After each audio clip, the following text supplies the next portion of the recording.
15 సంవత్సరాల ఒక్కరి ఓటర్కు కల్పిస్తూ ఉంటే కాబట్టి ఒకరు చేసుకోవాలంటే కూడా ఖచ్చితంగా ఈ నెల 10 చేయడానికి అవకాశం ఉంది. అప్లై చేసుకోండి. ఈ సేవ చేయకపోయినా లేదా మా దగ్గర ఇచ్చినా మేము అప్లై చేసి మీకు ఓటు హక్కు కల్పిస్తాం. సరే, మీకు వచ్చిన మొట్టమొదటి ఓటుని ఎవరికి వేయాలా, దేనికి వేయాలా, ఎందుకు వేయాలా? ఎందుకంటే ఫస్ట్ ఓటు వచ్చింది కదా. ఇప్పుడు జరిగే ప్రభుత్వం నమస్కారాలు అన్న అన్ని చెప్పేశారు. మీకు అందరికి అర్థమై ఉంటుంది.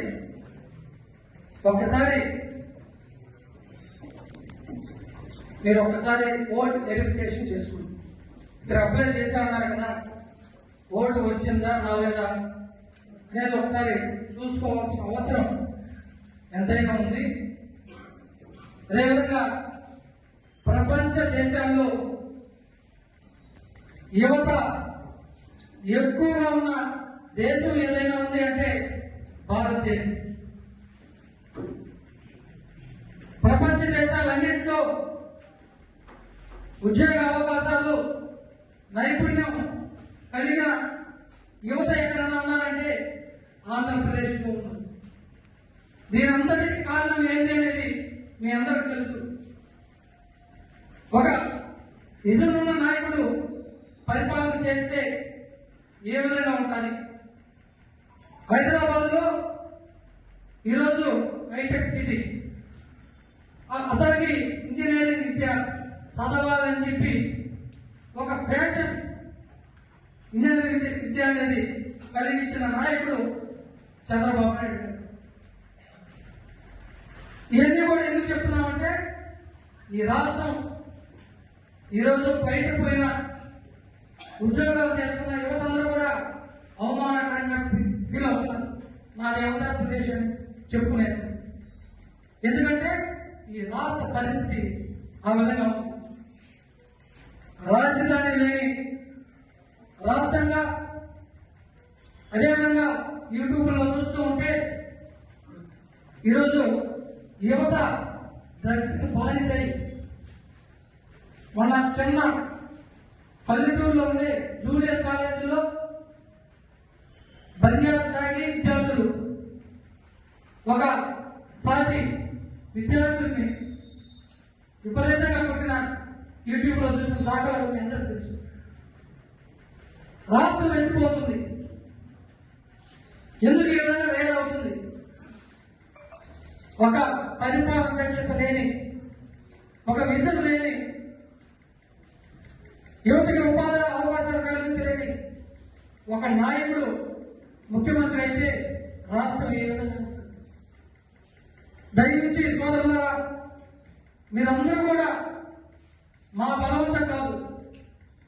ఈరోజు రాష్ట్రంలో విద్య మెరుగుపడాలంటే,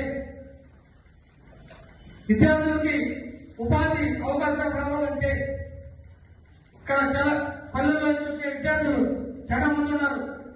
రహదారులు బాగుపడాలంటే, డ్రగ్స్ లేకుండా ఉండే రాష్ట్రం కావాలంటే, ఉన్నత విద్య చదువుకునే అవకాశాలు ఏ నాయకుడు అయితే కల్పిస్తాడో మీరందరూ కూడా ఆలోచించండి. అదేవిధంగా లోకేష్ బాబు గారు నిరుద్యోగ యువతకి మీరందరూ కూడా డిగ్రీ అయినాక సంవత్సరానికి 30,000 రూపాయలు, నెలకు 3,000 రూపాయలు ఉద్యోగాలు లేకపోతే నిరుద్యోగం వృద్ధిస్తాను. మీకు చాలా మంది అనుకోవచ్చు 3,000 వరకు సరిపోతుంది. 3,000తో చదువుకునే విద్యార్థులు చాలా మంది ఉన్నారు. హైదరాబాద్ మహానగరానికి వెళ్తే ఈ 3,000 లేక రోడ్డుల్లో పని చేసుకొని, పార్ట్ టైం పని చేసుకొని చదివిన విద్యార్థులు చాలా మంది ఉన్నారు. అదేవిధంగా చదువుకొని ఉద్యోగ అవకాశాలు లేక చాలా మంది ఈరోజు జాబ్ క్యాలెండర్ రిలీజ్ చేస్తే ఆశతో చాలా మంది విద్యార్థులు ఉన్నారు. జాబ్ రాదనే నిరుత్సాహంతో ఈ 5 సంవత్సరాల్లో 2,100 మంది విద్యార్థులు ఆత్మహత్యలు చేస్తున్నారు.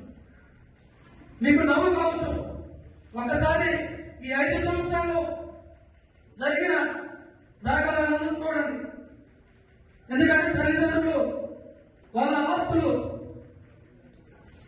వాళ్ళ ఆశయాలు మీరే.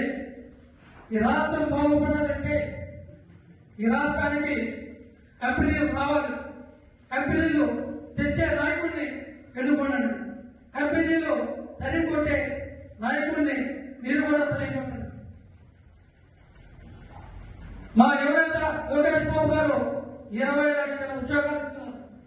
మీరందరూ కూడా డిగ్రీ అవ్వగానే యువత అందరూ కూడా రిజిస్ట్రేషన్ చేసుకుంటే మీకు ప్రభుత్వ ఉద్యోగాలు రాకపోయినా కంపెనీల్లో ఉద్యోగాలు ఇచ్చే బాధ్యత తెలుగుదేశం ప్రభుత్వం నారా లోకేష్ బాబు గారు తీసుకుంటారు.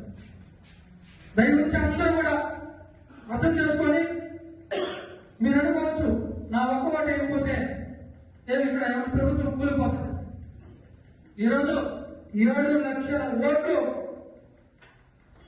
7 లక్షల ఓట్లు మొదటిగా ఓటు హక్కు వినియోగించుకునేదానికి రేపు ఎలక్షన్ లో సిద్ధం.